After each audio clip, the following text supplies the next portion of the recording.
Okay, welcome back on in, everybody, to the Hurt Sportsbook UFC 275 edition. Huge pay-per-view on tap this weekend. Of course, calls for a huge huge episode of the Hurt Sportsbook. I'd say everyone's pretty much, everyone is super excited, super looking forward to the next pay-per-view, actually, which is a huge pay-per-view within itself. UFC It's hard not 276, to. Yeah.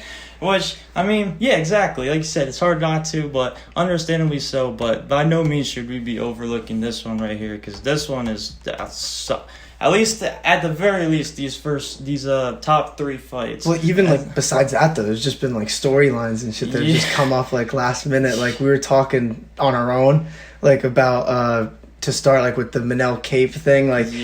For people who don't know, it's so bizarre because that fight's off now. So my original criticisms technically aren't there because the fight isn't happening. So I have nothing to really say about it. But it's just Manel Kape, he tested positive for metabolites of a certain steroid. There's an abbreviation because the name is really long, and I'm not gonna even attempt to try and say it. But it's DHCMT, and it's an anabolic steroid, and he had metabolites of it in his system. I think he had said on Instagram or something it was very small, 17 picograms per milliliter, and he deleted that, I think, too, and then eventually was I don't know how that got in my system. And I'm not saying that he did or didn't do anything wrong, but when you hear other situations of picograms and stuff, and you think of the people who had that problem, like John Jones, for example, and they moved a fight of his, very similar situation.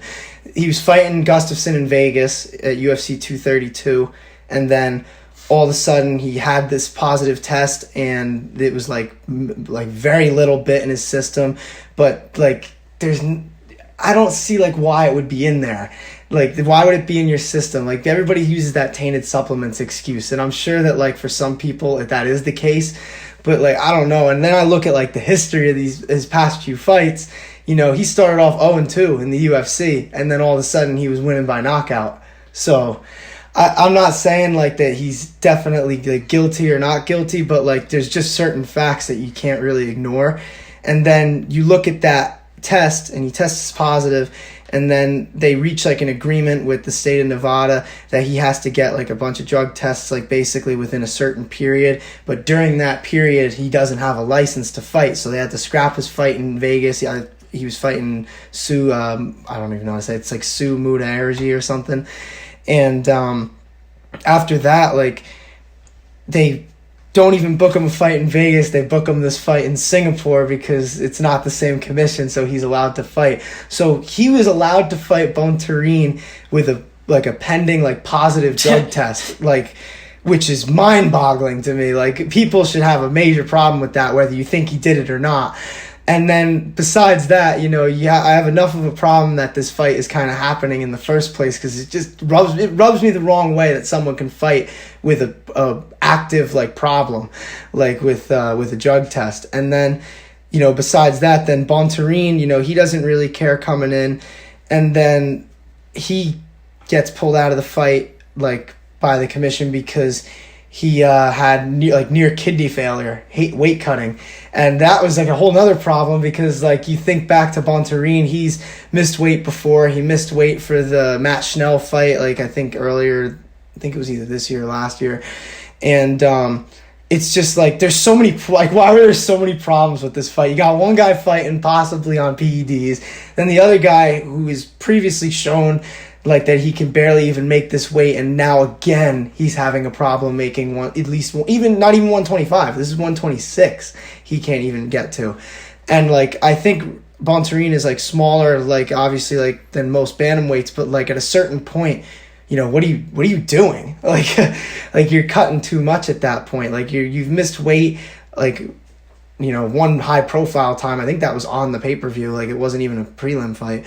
And then now you got this. It's just, I don't know. There's just so many things with that fight that I just I feel we couldn't have gone on without with just completely not mentioning it, even though the fight isn't happening. And for Manel Kape's case, this is a dude that fought 4 times last year, and we're already in June now, and now his scheduled fight, that's obviously not going to happen now. And now it's like you've got just this whole thing with the, like we just spoke about it, like it's out there, like, you know, he's obviously using and whatnot. It's just like whether you think he's cheating or not, he had it in his system, and it may have been at like a low level, but like John Jones had it at a low level, and they literally moved the fight 3 days before it because they couldn't get the commission to give him a license, so they moved the fight to California when it was in Vegas. In this case, it's in a whole nother continent, so like the commission's completely different, and like that even brings me to like the weigh-ins and stuff. The weigh-ins were completely different. It was more like the older days where they weigh in like right at like.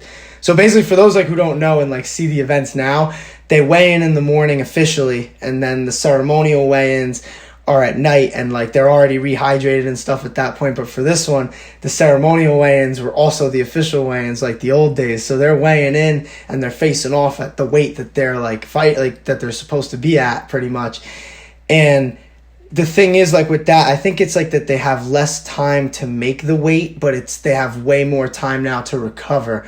And I think that matters for certain fights, and we'll kind of get into that. But this has really been like an interesting week. Will say that. Like it's just bizarre things happening. I bring that up because like obviously the UFC loves people that are active, and hence why they're like probably why they're gonna let him fight, like despite like it being, you know. Well, that's my thing. Like they don't even care. Like it's like people think USADA is like this, you know, amazing company that's gonna make things better, and it definitely has. But it's just like they're a private company, and they're like, I think they're paid by the UFC.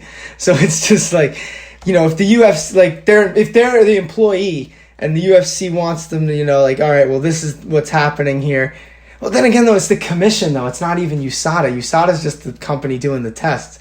But like, I just don't know. Like there's been so many shady things with it too. Like remember when Nate Diaz was fighting Jorge Masvidal in 2019, and then the week of the fight, Nate said, I'm not fighting because they said they found something on a drug test and I'm not going to fight, and then they're going to call me a cheater. So that just proves right there, they know before the fight if someone tests positive, and they're willing to sweep it under the rug if you're a big enough name.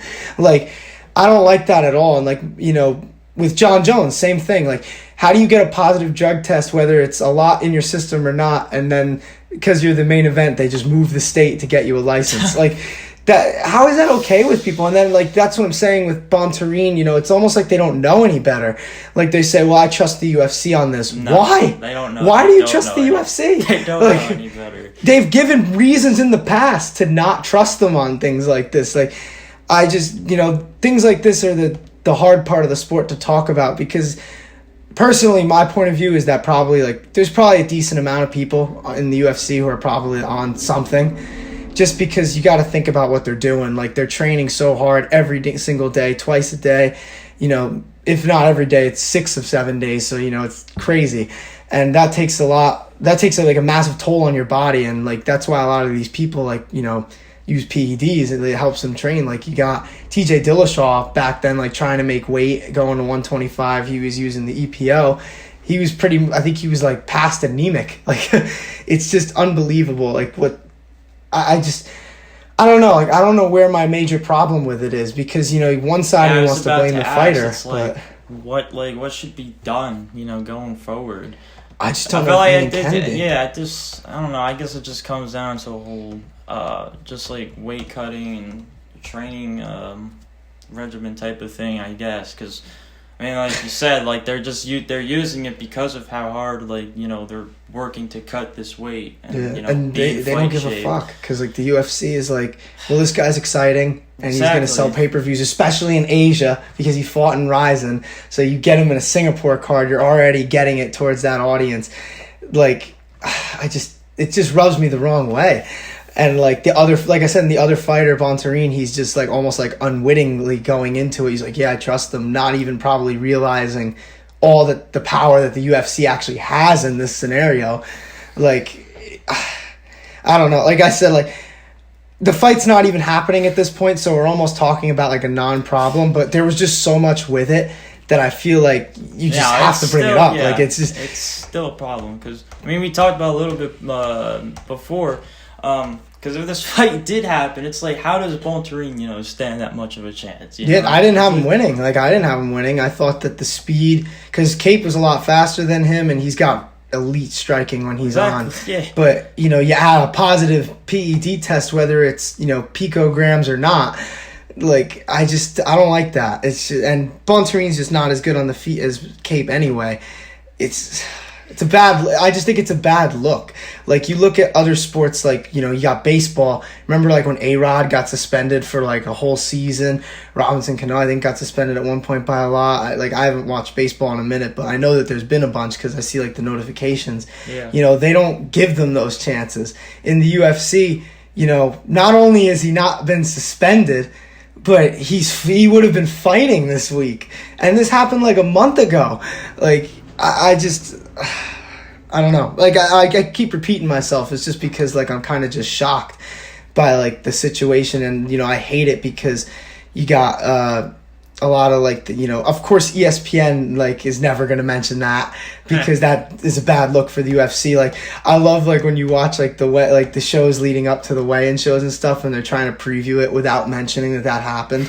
Like, yeah, like, oh, yeah, he's fast. He's got great creative striking. But you didn't say that he failed a drug test, like, going into the fight. Like, how do you leave that part out? Like, MMA, like, I'll give them credit, like, because sometimes they don't do things like this. But MMA Junkie, they've been asking about it, so, like, they're not sweeping it under the rug. So credit to them for that. They asked Kape about it. They asked Bontarine about it. So, they're doing their due diligence. But it's just at a certain point, like, when is this, like, actually a problem? Like, when someone, I don't even want to bring it here, because it's not going to get here this weekend, obviously, but, like, you see it in boxing more. What happens if someone, God forbid, gets killed in there, and then it comes out that the other guy tested positive for something and USADA knew about it and they sat on it? Like, that's a whole scandal right there. Like, that could happen. Like, it's a bad look, but, thankfully there's no problems this weekend, and, like, I say we just get into the fights. We've said all we could say about that. It's a tough situation to be okay with. We still got a strong main card here. Of course. Of course, we're just going to take it straight from the top with a light heavyweight title bout between the champ, Glover Teixeira, taking on the challenger, Yuri Prochaska, the young, relatively young, up-and-coming Yuri Prochaska. I don't know how young he is. He's been fighting for a while. Yeah, he's about 29. Okay. Yeah, 29 years old. Damn. Obviously, I mean, you'll say young because, like, you look at Glover Teixeira and then... That's true. Everybody's young compared... Even John Jones is young compared to Glover. Like, John's, like, in his mid-30s at this point. Yeah, but you got Yuri as the favorite here, checking it at minus 195, Glover plus 165 underdog. As far as price tags go, and it reflects in the price tags as well. Yuri is relatively more expensive than Glover at $8,900 compared to Glover $73, and I mean, there's no real problems with it. I just simply there's obviously a path for Glover to win this vibe. Like, no disputing that whatsoever. I think if Glover can get Yuri to work off his back for sure, maintaining any sort of mount, whatever, control on the ground.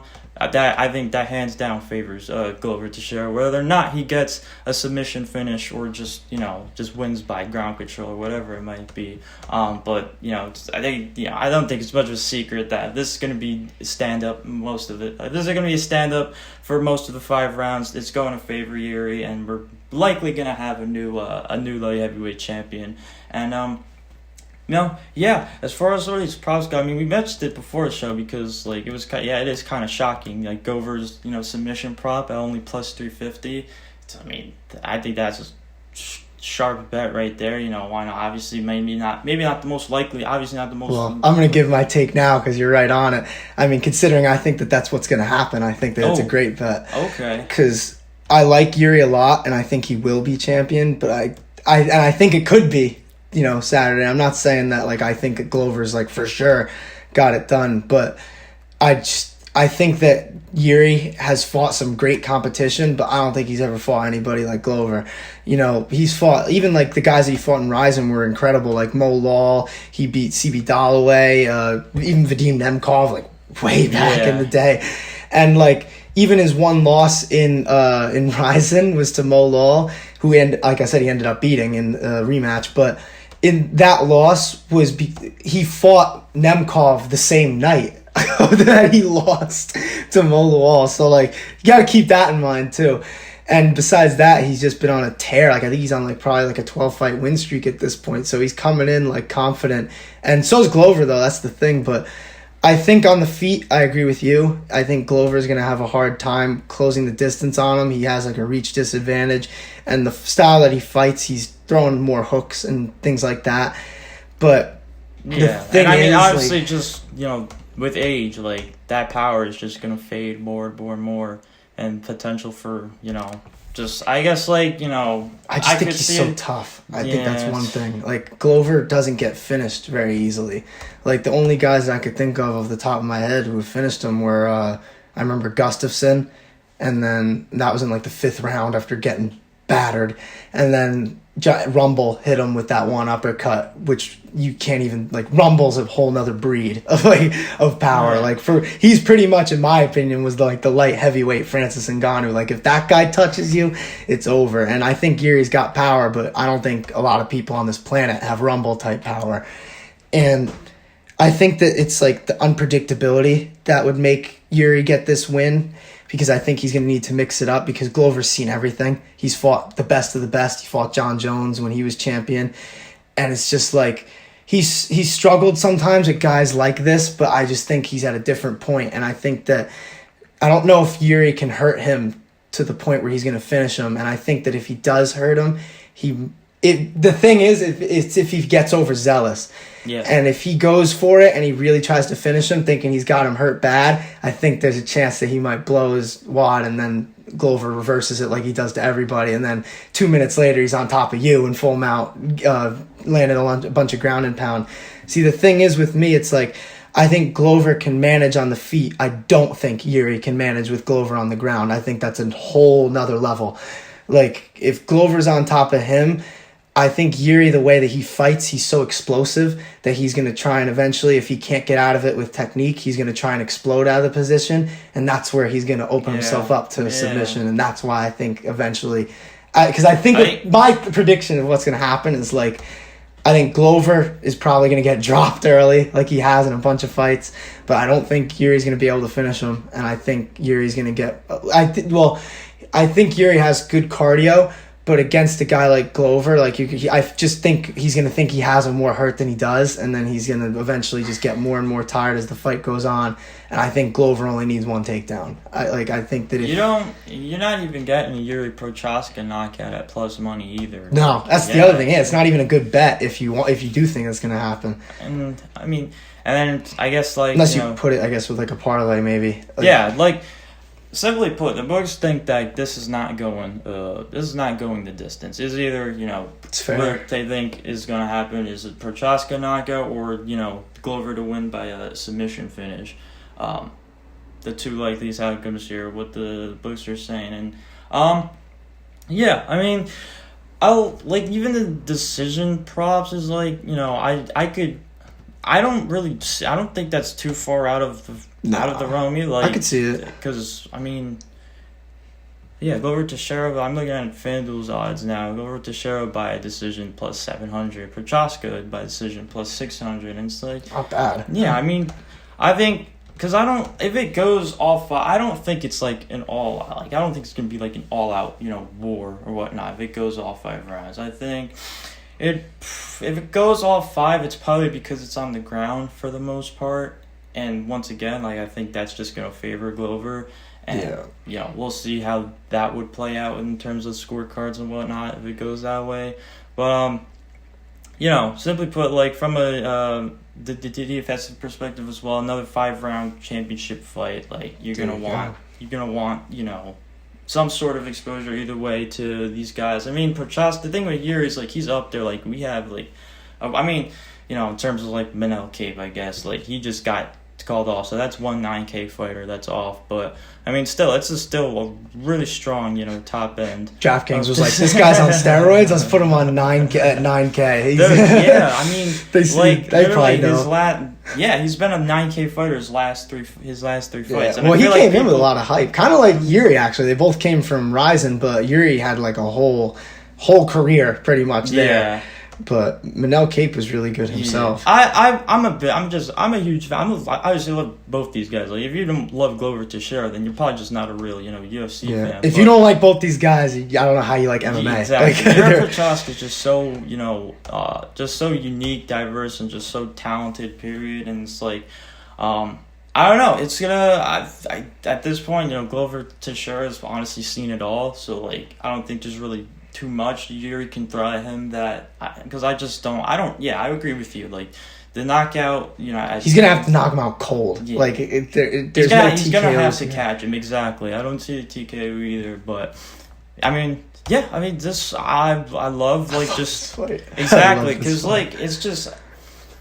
Yeah, whoever wins, there's just so many possibilities of how it can go, and both ways. Just, like, exactly, it's even Glover, like, I was saying on the feet, and, like, obviously you agree, like, too, like, it's just Yuri's like an elite striker, but the thing is, I think the other thing that matters on the feet is how Yuri decides to fight him, because I think if he tries to play the distance game, he's going to do a lot better. But the knockout that he suffered against Mo Lawal, he was coming forward, and I think that if he does that against Glover, he might get caught, because Glover has a really good overhand right, and I think he might be able to hit him with it. Yeah. But it's like, that's how the Mo Lawal knockout happened. He was coming forward, going towards him, and then Mo Lawal planted his feet perfectly and just went over the top and clean, like, knocked him out cold.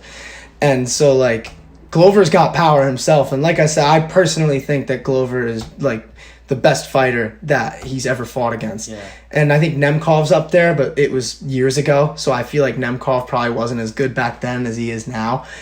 But Glover is just a different breed. Like, he's tough as nails. He's got great fundamental boxing.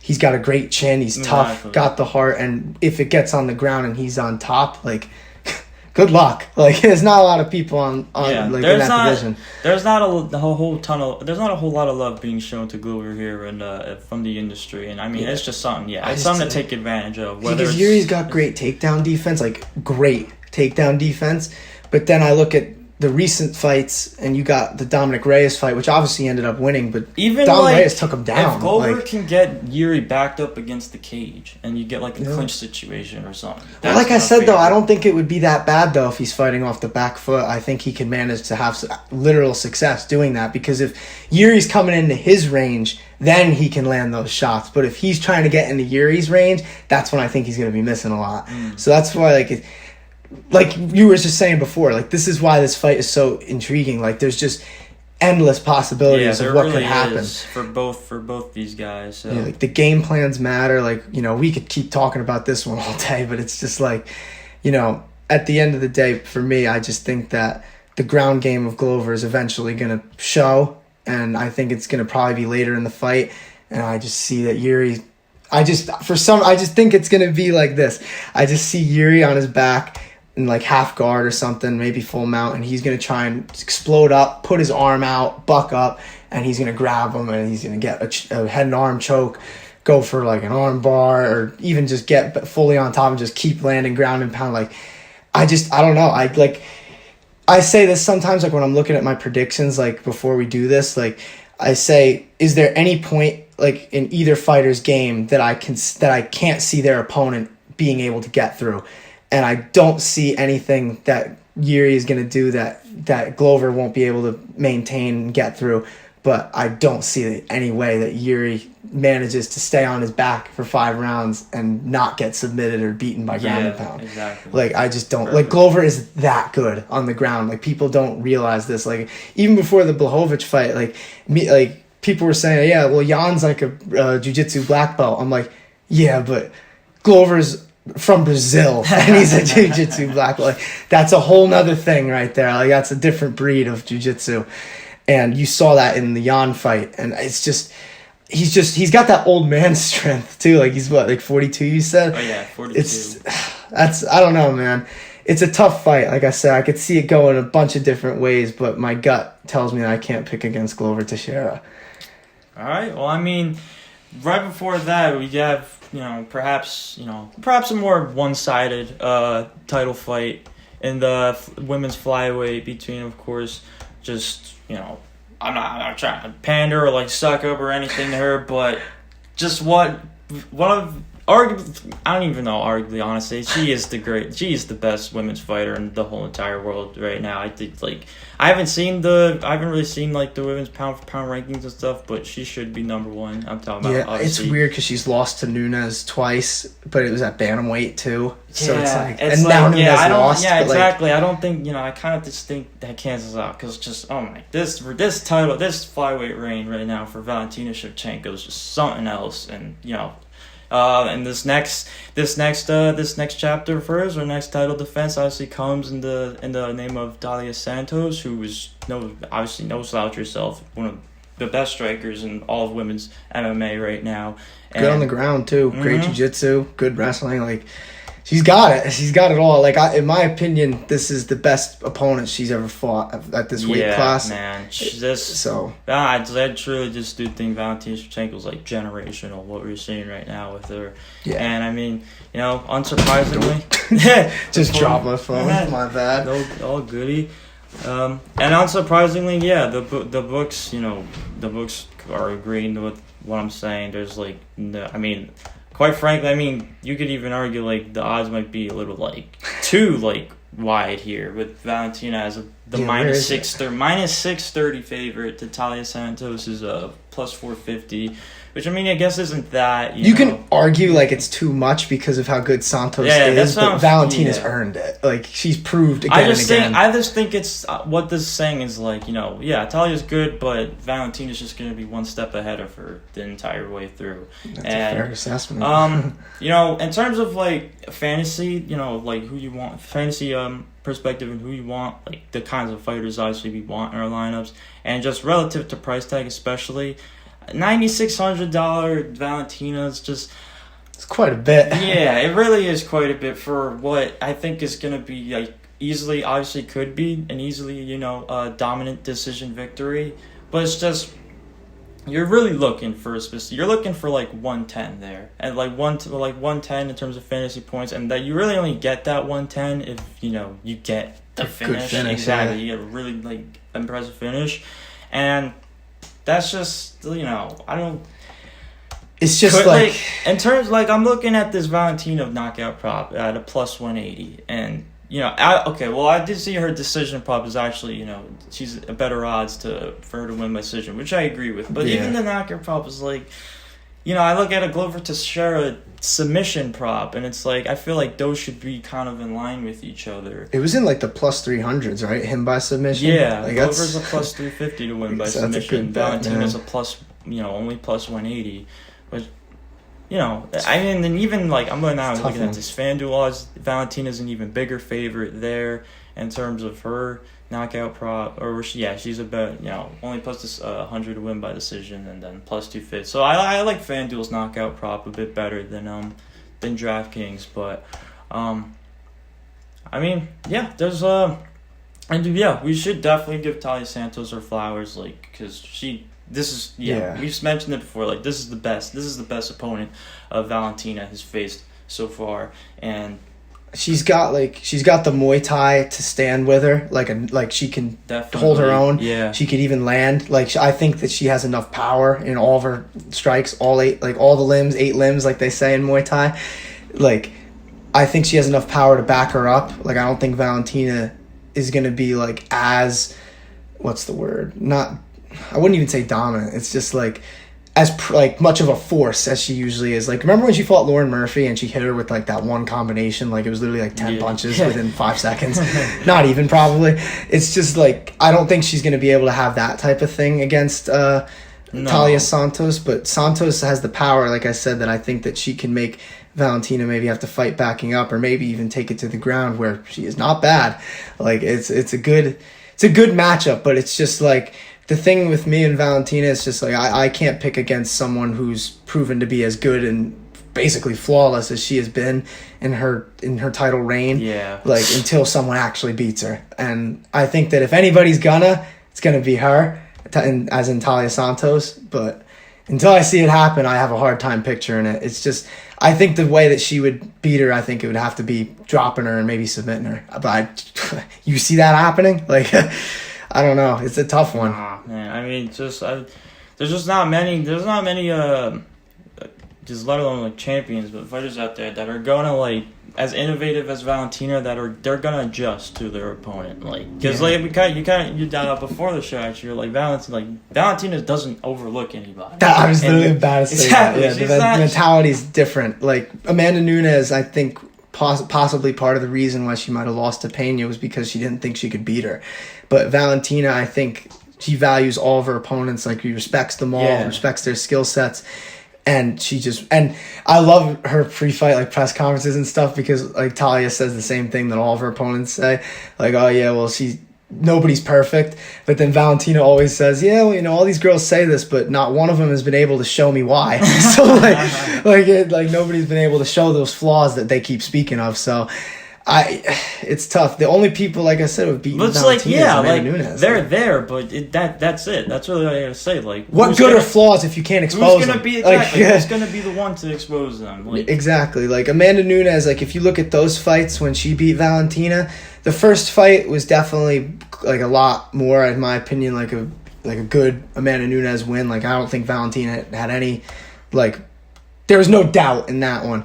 But it wasn't even like a crazy, like, one-sided fight. Like, they were both landing, but Nunes just has more power. She's the bigger person. And then the second fight, it was like a huge chess match.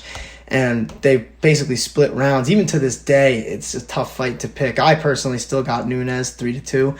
But I could see how you could go the other way. It's just, Talia Santos is really good. And I think if Valentina didn't exist, she would be the champion right now.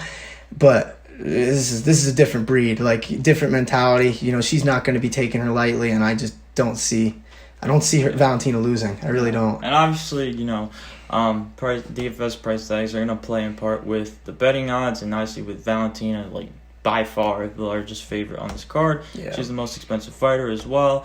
And it's just, there's no need to force it and whatnot. You get the win, like, obviously is what we're looking for at the end of the day. But, we were paying this kind of price tag. We were looking for a specific kind of win.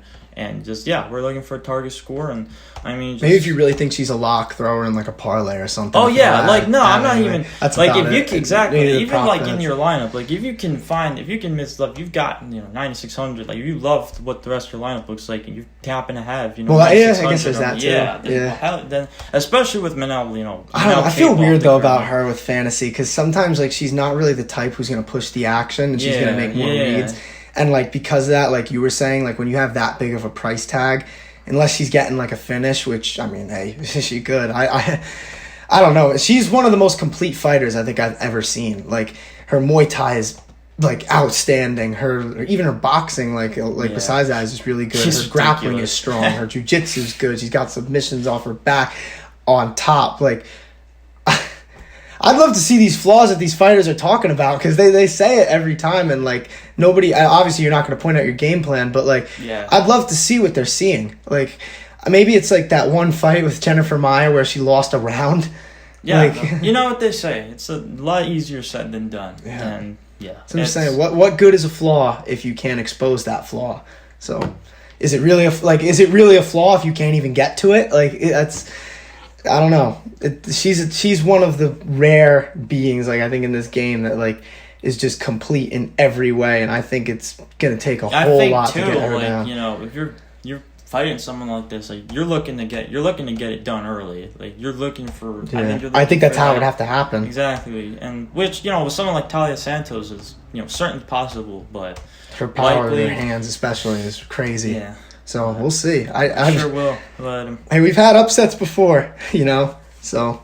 All right, but right before that, we got another we have another women's bout and a rematch here of one of the greatest fights of, honestly, UFC history, let alone the year 2020. Between, of course, which is, unfortunate this time around. Just a 3-rounder as opposed to the 5-round championship. They've made worse fights in the 5-round fights. Like, come on, what are we doing? But I mean, I guess I can understand to a degree. I guess, like, after, like, that, especially with no title on the line, like, after seeing that fight, I guess it's probably, like, to protect, I guess for, in terms of, like, their health or whatnot. Maybe so. That might be a solid point. That's my guess, honestly, because you're right. Like, you get these two, like, in any,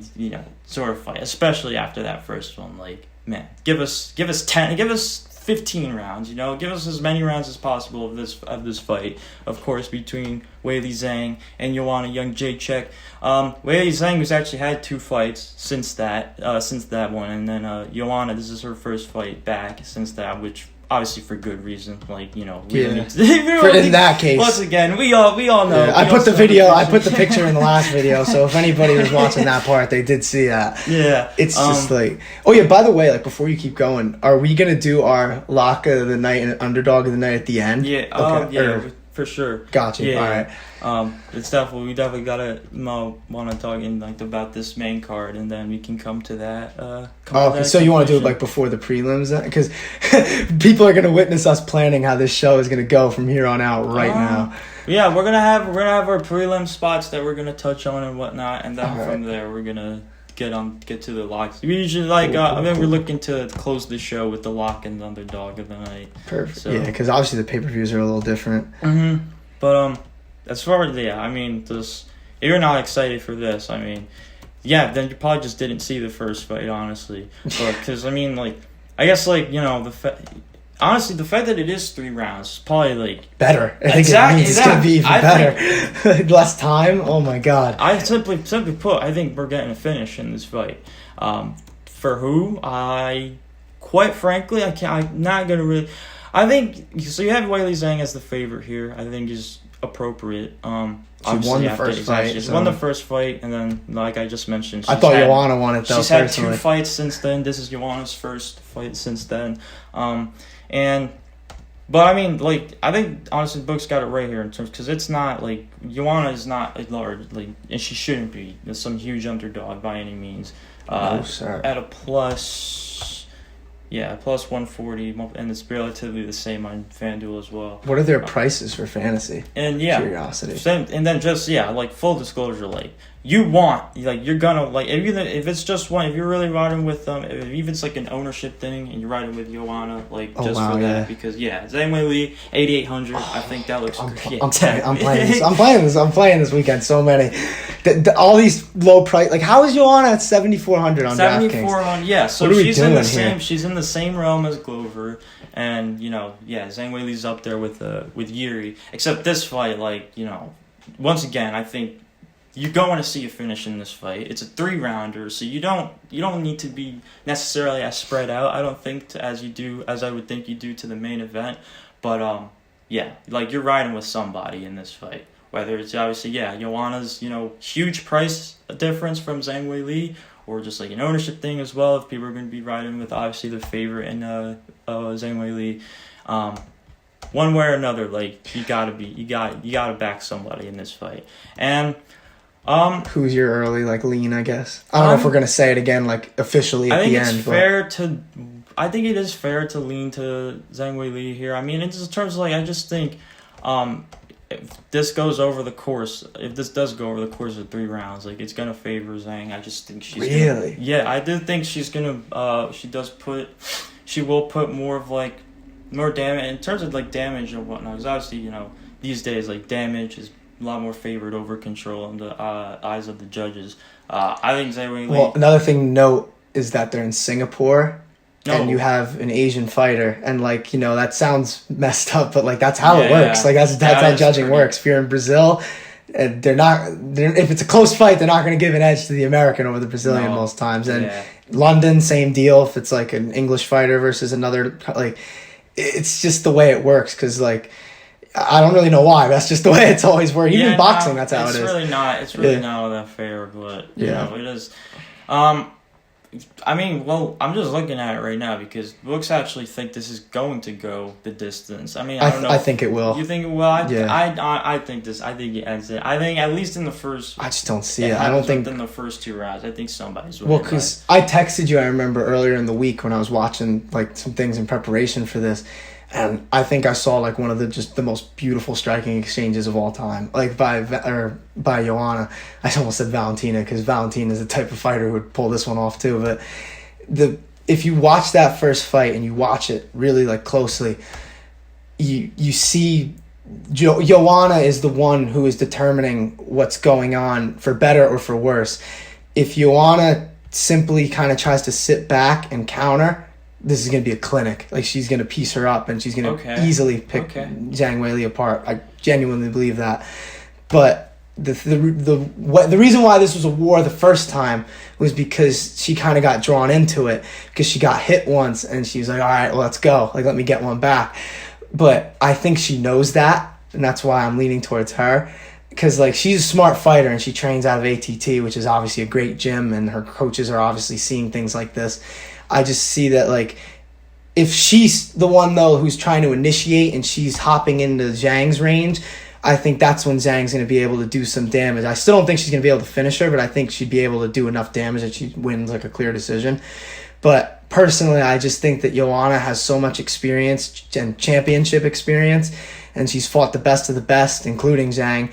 And like I said, even the first fight, I personally thought that Joanna won it back then. I still do. And, albeit very close, but, I had Joanna, like, very, very closely. But I just think that, like, she, her striking is just on a different level technique-wise.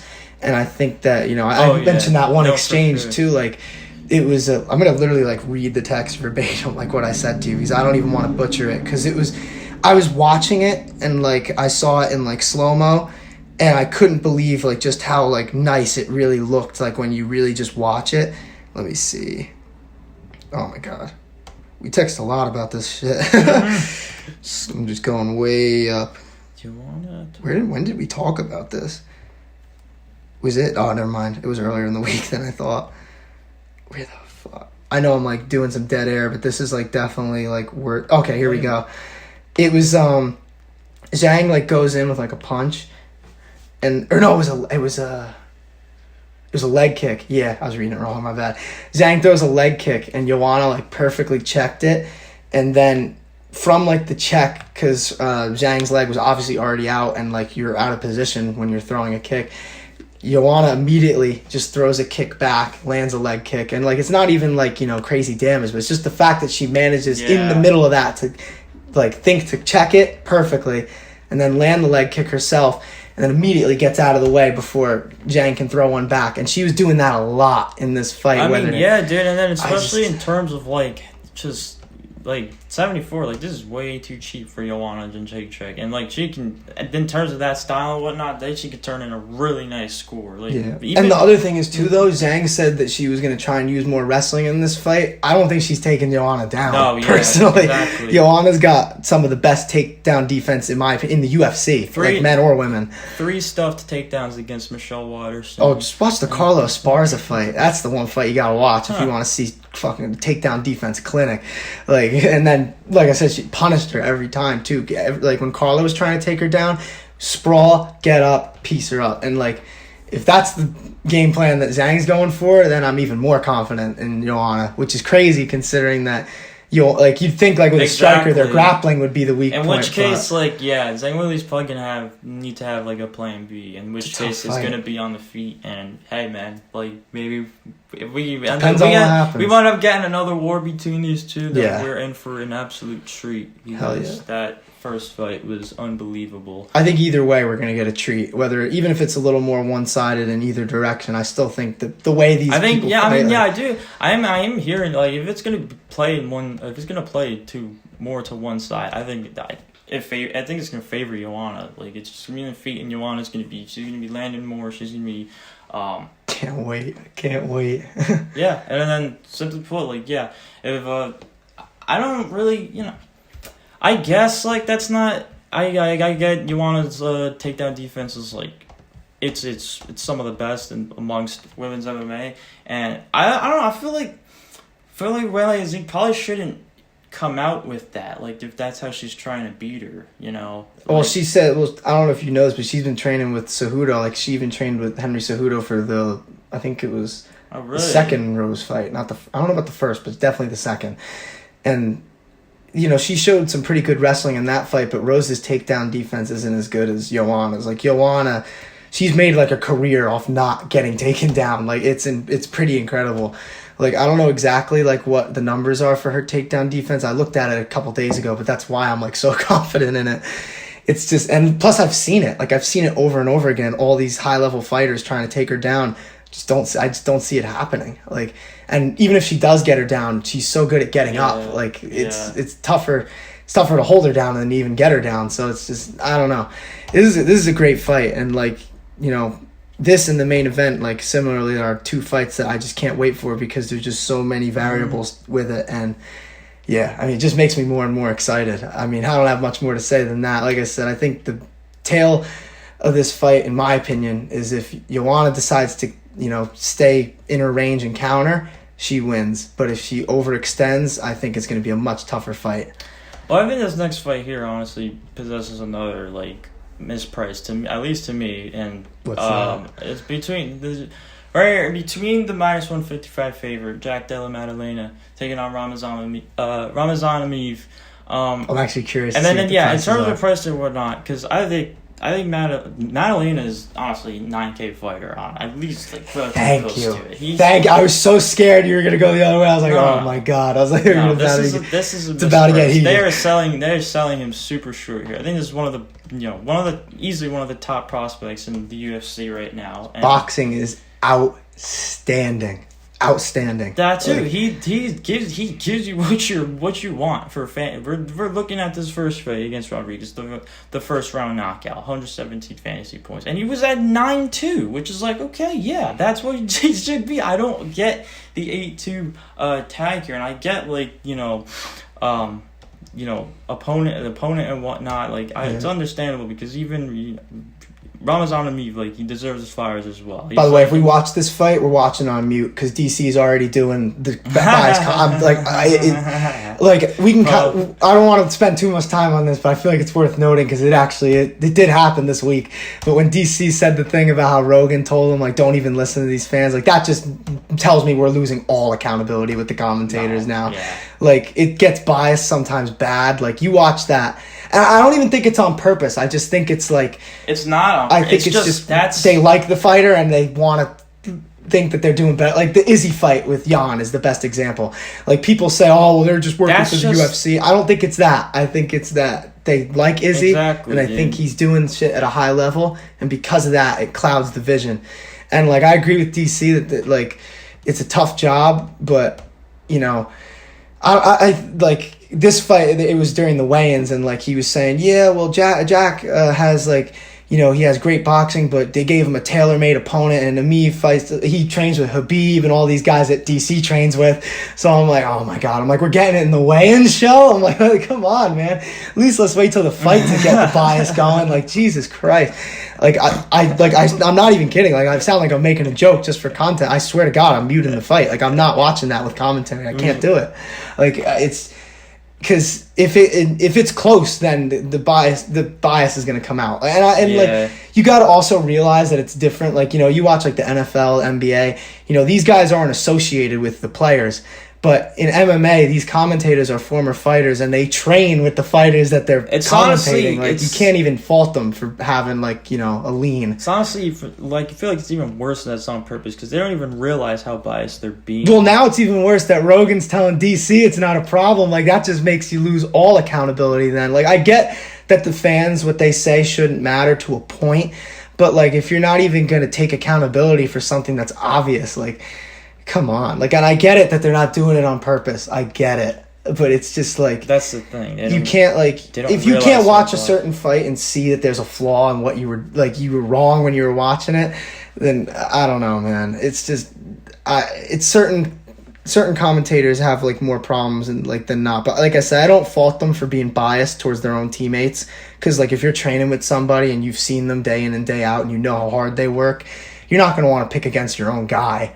Like, you're never going to do that. But this fight, you know, back to this fight, like, I kind of... They're not even being, like, partial either. It's just... No. Well, like I said, he literally goes, yeah, Jack had a really tailor-made matchup. I'm like, how could you say that? Like, it's like, even if you believe it, like, you're trying to promote the fight, bro. Like, come on, you can support, you can show support for your, you know, your teammate. And your like, why can't you just leave it at, he trains with Habib, Islam, and leave it there. Like... Exactly. Why do you gotta shit on the other guy? Exactly, without having to discredit the opponent. Like, it just makes no sense. But yeah. And these are the same fighters, too, that, like, they would get, like, they'd probably, back then, would get mad if people did that to them. Like, that's the funniest part to me. Like, they don't even see that, like, these guys are fighters themselves, and like, I don't know, man. But let's talk more about the fight though, because this fight is like worth getting into. Because Ameev, like,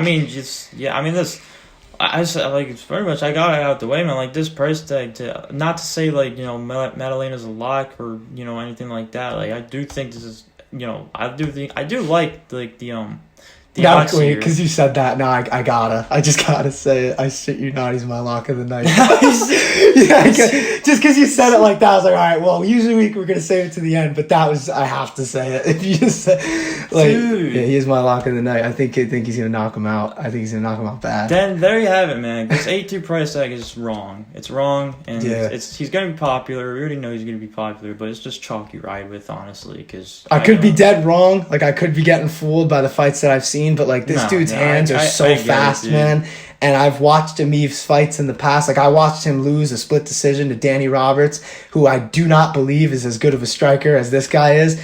And if he's getting hit by Danny Roberts, he's gonna get clipped by this guy. I actually do have a question. Do you think this spread should be larger in favor of Jack? What are we looking at right now? The money on -155. Yeah, I think it should be a little more. I don't think it should be much more, just because he hasn't fought much in the UFC yet. And Ameev has obviously like some high level experience. But the thing, like I said with me, I've watched Ameev fight worse strikers than this guy, and he's been hit, and he's had problems. And I think, how do you say it? It's Della Maddalena? Yeah, Della Maddalena. He hits so hard, and he hits clean. Like, if you watch his last fight, like in the UFC. Oh my God, man. Like, it's just every shot is just so clean. Like, boom, boom, boom. And Danny Roberts, like I said, that's the fight I'm using as a reference for Ameev specifically. He had problems with Danny Roberts in that fight, and Danny Roberts does not hit as hard as this guy.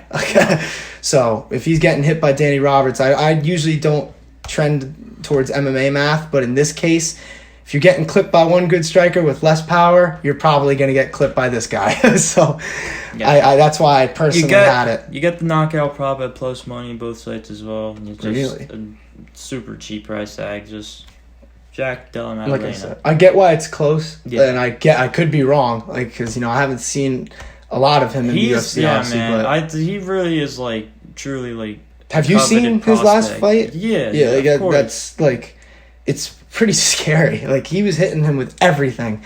Yeah. And like, it was, they got bad. something in this guy for sure, I think. Yeah. But, this is gonna be a great fight, though. I'm intrigued by it nonetheless. I mean, moving on to honestly what I truly think is like gonna be, what honestly could be the fight of the night. Honestly, in my opinion, between Andre Fialho and Jake Matthews. I just think this is going to be an absolute war, honestly. Yeah. And we might get, honestly, a few of those on this card, but this one right here could just be an absolute bloodbath between these two. I love this fight a lot. I'm glad because I say card. that in a sense because I don't even think it results in a finish. I really I think it goes. Yeah, no, me neither. Actually, I don't see it. I see it. And Fialho as the favorite here, -145 favorite, $8,500 price tag on DK. I like it. I'm personally gonna be backing Fialho here, but I could. There's all the reason in the world to. I'm riding with the Aussie. I got Jake. I got Jake. Man. There's all the reason. Yeah, there's all the reason in the world to back Jake too, and I mean. See, but I love that we're like disagreeing on a lot of it though, because like. That means it's a good card. Like, it's me and you like clearly aren't agreeing on a lot of it. It means it's a good card, and it means it's worth getting. It's worth getting to like both sides of the spectrum here. And I mean, even like Matthews is significantly cheaper and whatnot. It's not like because I mean because I don't understand why Jack Della Maddalena and Ramazan Ameev's price tag and just price tags are so close together. I might have like legitimately like 900 lineups for this fight card. Dude, like this mid to lower 8K range is just where you want to be spending. I think on this card, like especially once again with even some of the 7K ones like Joanna and Clover. Like, and then even Jake Matthews. Jake Matthews here, you're back into 77. There's a lot. I think just I'm either gonna do really bad or like really good. You really want a strategy of how you want to like approach making your lineup and where you like want to favor, where you want to get your value from, what underdogs. Well, you know how I do it. Usually, like I'm the type I usually don't have more than like 1 to 2 because I like to really like hone it in and get the best possible lineup, and I do like the single entry competition. That's how you should. But this one, I might be throwing in like quite a few. Like this one's got so many variables. Now jumped to the prelims as well. The reason I don't see this fight as a prelim fight. Honestly, like, this could easily be on the main card and just be like the best fight on the main card, in my opinion. Which is that? Oh no, this one right here. Well, it's on it now. Oh, that's because the Kape fight got canceled. It's on it now. Yeah, I was just looking at. They're the fight right before the Joanna one, which is even better. This is even better. Like, talk about perfect placement. Oh yeah. That's perfect, man. Yeah, I'm fine with that. Personally, just because I'm a bigger fan of both these guys, I like this fight better than the one that got canceled. Yeah, so I'm happy with it. Plus, I don't think that Kape should have been fighting. Exactly. Like, Kape honestly probably was just dominant. It would have been some probably like cool first round finish and like whatever. Like this fight right here. Once again, I don't even think you get a finish, but these two, I think they're gonna take damage. Yeah. Filial hits really hard. He's got that typical sprawl and brawl type style. That's what I think too, and that's personally the main reason. That's probably like the bulk of why I'm back Fialo. I think it's a fair. He's got the momentum. Yeah, too. Exactly. If we are gonna get a finish here, like, you know, especially like a quick finish, I don't really see it being at Fialo's detriment. Like, I think he's going to be the one to knock out Jake Matthews. I think Jake Matthews easily, like, I think his grappling is where the difference is with Jake. Cause I really do hope this goes to the scorecards, because first of all, I think they both would score super well, especially with Matthews. Even if he loses, like, can put up a really nice score for his price gets tag. Takedowns, lands grounded pound, lands a lot on the feet. He's very good all around. Like, my thing is, I really don't want someone to get robbed in this fight. Someone get, like, it could be super close and whatnot, and hard to you know, essentially judge. Like, fine, but please don't rob somebody in this fight. We'll see how it goes. I mean, there's a lot of different possibilities. I personally think that Matthews is going to be able to mix it up and, you know, mess with his rhythm. Like, it's going to be hard to be going for a straight knockout when you're going to be worried about getting put on your back the whole round. And Jake Matthews is a black belt in jiu-jitsu, and he's got great guillotines. He's got really good submissions. Now, if someone's going to be controlling the middle, who do you think that would likely be? I really don't think you want to be up against the cage in this fight. See, like, I think that's a fair point. And, like, I still lean with Matthews despite that point, but I think that Filial probably is going to try and walk him down. But I think sometimes he might overextend. Yeah, and Matthews has good wrestling, man. He's a good wrestler. If Matthews is going to welcome him in, I just easily see Jake Matthews, like, slipping something and just, he's got good stand-up himself. Like, that's what people neglect to, like, realize. Like, he's very good all around. He's got good jab. He's got good combinations with his hands. He has decent power. Like, he's one of those people who's just, he's not really great in one spot, but he's really good everywhere. So, and Filial, like I said, is a sprawl and brawl type guy, so he's just aiming to take Jake's head off. But I don't know if that happens. That's a tough one. Either way, I'm super excited for this fight. And I'm super excited for this fight. I think it's going to be an absolute just war between these two. And there any prelims you wanted to get into? I guess besides the original one, which is this. We're touching these few more prelim spots before we head into our underdogs and locks of the night and wrap this up. I want to start with Na Liang and Silvana Gomez Juarez, with Juarez as the minus 135 favorite, Liang as plus 115 underdog. To start out, I'm going to let you take the reins on this one, because this is literally the one fight on this card I didn't pick because I didn't know much. I'm bringing it up because I like Liang is honestly, like, you know, just a good move. I like her as an underdog here. I think, quite frankly, like, if we're just going to once we officially get into it, I'll, you know, mention it and whatnot. But I get where you're going with that one. I think she's a very appealing underdog here. She's just right here with these, you know, I won't even say like she's underpriced or whatnot. I'm just saying she's already here with some of these other underpriced names and whatnot that you probably would want to favor more over her. But in terms of like someone you're going to, you know, be able to bet on at plus money, at least right now and whatnot, I think this really stands out. She's checking in at $7,600 tag to Juarez's $8,600 tag. I liked them because I was looking a little bit at her last fight against Andrea Carnelossi, and I think she packs a punch, dude. And, like, especially in the sense, like, the fact that with that punch, like, she can get that, not even just a, you know, simple, like, you know, cheap, even, like, some cheap decision victory or whatnot.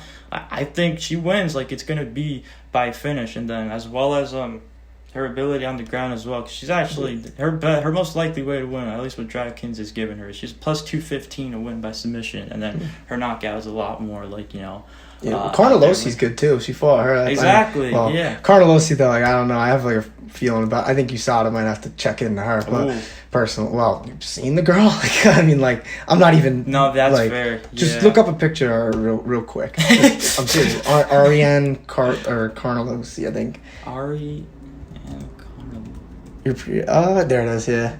Just go on Google Images and look at how jacked this girl was, like, for her last fight. Like, I remember I saw her, choke some girl out. Oh, my goodness. Yeah, like, come on. Like,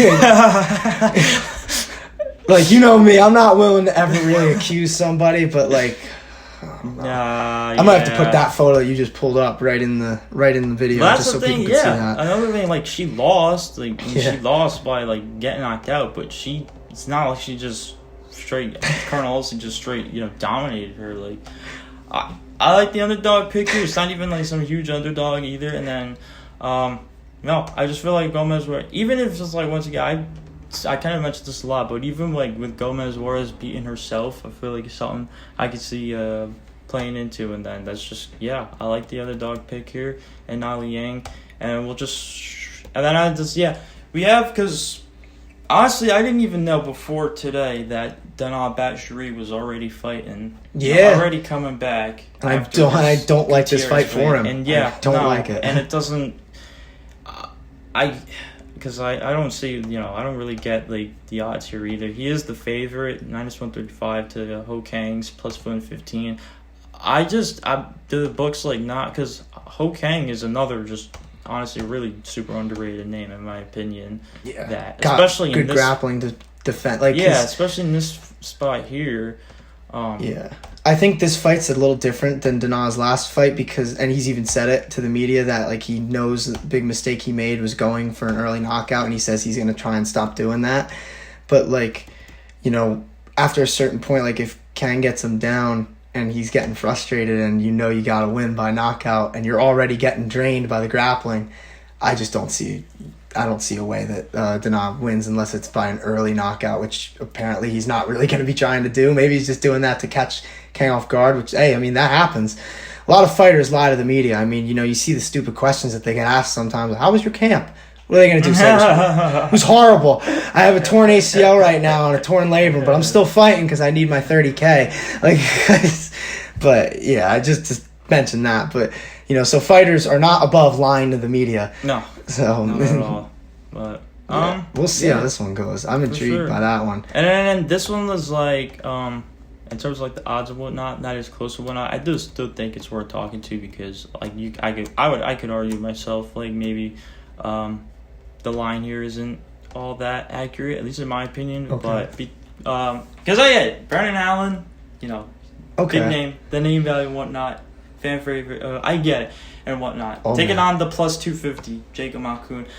Honestly, like Jacob, the odds are a little wide. No, yeah, I think Malkoun has like a legitimate like path to like victory. Like it's truly he can realistic. Knock him the exactly fuck out. Like Brendan Allen, like he doesn't. I have, really like, a bad think Malkoun chin, but... can just like really like force the pace onto Brendan Allen, and then just however that's gonna play out. Like I think Allen's got to get it to the ground no matter what, and if you can't get it there, it might be a rough night. It's gonna be a fun fight if that's the case because Malkoun's got some hands, and he likes throwing them. So.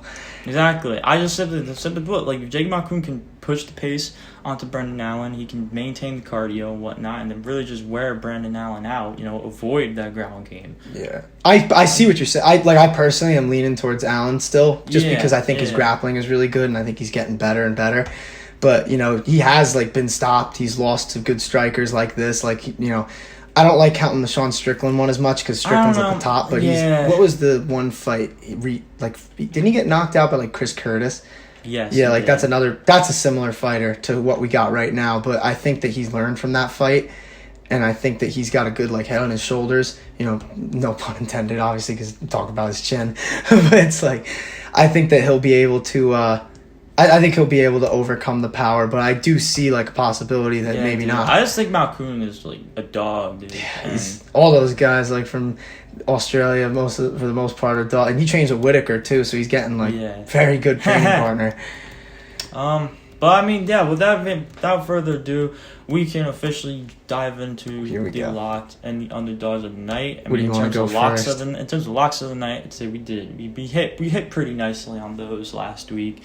We're just here to do it again, and this time hopefully we have a much better underdog slate as well. That's underdog true. card as well. Yeah. And then so I think that's gonna come a lot more easy and like unforced, I guess. But in terms of our locks of the night, I'm gonna go here, and I'm gonna side with, because like I said, Madalena, I know that's who you have already, and then I'm gonna let you ride with that. I do like it, but I don't think it's lock. Oh, it's fair. I mean, it was hard. It was either him or Valentina for me, and I wasn't gonna pick Valentina. Exactly. I don't want to cop out with Valentina either, but I think I will go with the Kung Ho Kang. Kung Ho Kang at plus 115 to beat Dana Batshiri. And I won't even say that's a cool lock. I like that as a lock, because I was thinking about it for an underdog, because he's an underdog, right? He is an underdog. Yeah. Well, honestly, I kind of already hinted at my underdog, but true. I did know. I just because I just don't agree. Like, I don't think at least I guess this could honestly be more of a pick'em. I don't think really if we're gonna go with favorite here, then honestly both these guys.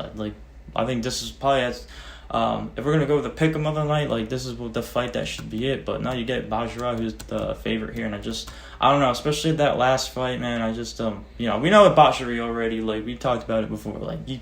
If Kung Ho King cannot avoid that shot, that knockout power, it's lights out, hands down. Yeah. But no, I like Kung Ho King here. I think honestly, there's more paths to victory, and especially if this is going to go the distance, it's going to favor him, in my opinion. And wouldn't you know it, you get him at plus money as well, so it's not even an underdog. Favorite that I'm going with my lock. I obviously, like I said, I have Jack in that one, Della Maddalena, and not going to get too far into it because I already did before. But like I said, I just think that he's a really good striker, and we've struggled against strikers that I personally think aren't on his level. So if you're using MMA math and if you just watch the fights and see where the openings are, I think that Emeev is going to get hit at some point by Della Maddalena, and I think there's probably going to be a knockout for him. And then to take us right on underdogs, like I said, I already hinted at, and then simply a much better underdog card than last week, of course. Nali Yang at plus 115 to beat Silvana Gomez Juarez. I like that quite a bit. I just think, honestly, I think Liang, I think she already, at least for what it's worth, in that fight against Carnelossi, showed for the time that the fight was done before she got knocked out, obviously. And then actually, her best chance to win that the books are giving her is by submission. Personally, I could see even a TKO finish as well, but probably because. Plus 1,000 for this. It's probably because they just don't think she's going to win. Obviously, Gomez Juarez is the favorite here. But I like that. I'm going to go with the underdog pick here. Now Liang, and then, we'll see if she goes a decision. A finish victory.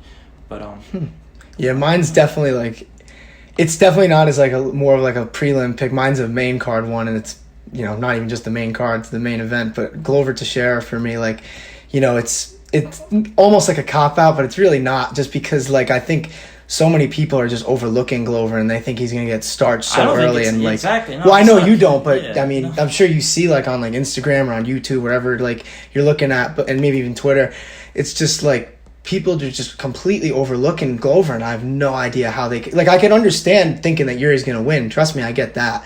But to think that Glover has no chance is ridiculous to me. And I thought, especially that one, at the time that I looked, like I said, it was plus 330 Glover by submission, and obviously he's plus money on the money line anyway. So I just picked him because I believe that he's going to be able to get this one done. But so we'll Glover see. Teixeira, do you want to go with because even the submission prop is obviously you're getting that. Well, that was kind of the differentiator for me, because there was a few people that I was thinking of, Joanna was another one that I had in my head, but Glover specifically, just because of the narrative coming into the fight, everybody's so ready to crown Yuri as champion, and I think he will be at some point, one way or another, whether it's this fight or not. But I think people are sleeping on Glover, and I think Glover's going to win. I've thought Glover was going to win throughout the past however many months, and I'm more confident in it now after watching a bunch of fights and some breakdowns. I think Glover is the underdog of the night personally, and I think that's a cool way to end the night. Maybe put some money on that submission bet. Make some plus money there, or even just put Glover in on as the you know me. I'm not the best with the strategy of that. That's more you, but I see plus money, and I see in my not non-educated betting standards, if I see good plus money on something that I think is gonna probably happen, that's something I would personally think about sprinkling some money on. So that submission money is definitely something I'd consider, because in my opinion, if he wins, it's probably gonna be by submission. Yeah. All right. Oh yeah. And how about the OG weigh-ins and face-offs? Yeah. Love that. It makes it feel like old times. Cool. That's truly the old days. They were, and they're so much more intense because the fighters aren't in a good mood. They're all sucked down to not natural weight, and they're just facing off. And I love even listening to them when when Anik goes up to them to give them a little interview before to hype everybody up. All their voices are drained, and it's just so much different. But yeah, I loved seeing that. And like I said, it's in a way it's good for the fighters on fight night because they're going to get a lot of time to recover. That's another reason actually why I kind of favor Glover, because I think Yuri is definitely smaller in terms of weight compared to Glover, and considering now that Glover's going to have even more time to put on more weight, I think that it's just going to favor him, especially on the ground and obviously with his power. So I'm intrigued. I can't wait for this card. I mean, do you want to just go through those last 3 fights real quick, give people our official predictions on them? Yep. So I guess we'll go bottom up. So from Zhang. Me, I'm gonna go Yuri. Okay. Your Glover. Yeah. Then Kape. Yeah. Wait. Before we go though, do you have what? I guess method of winning, or not?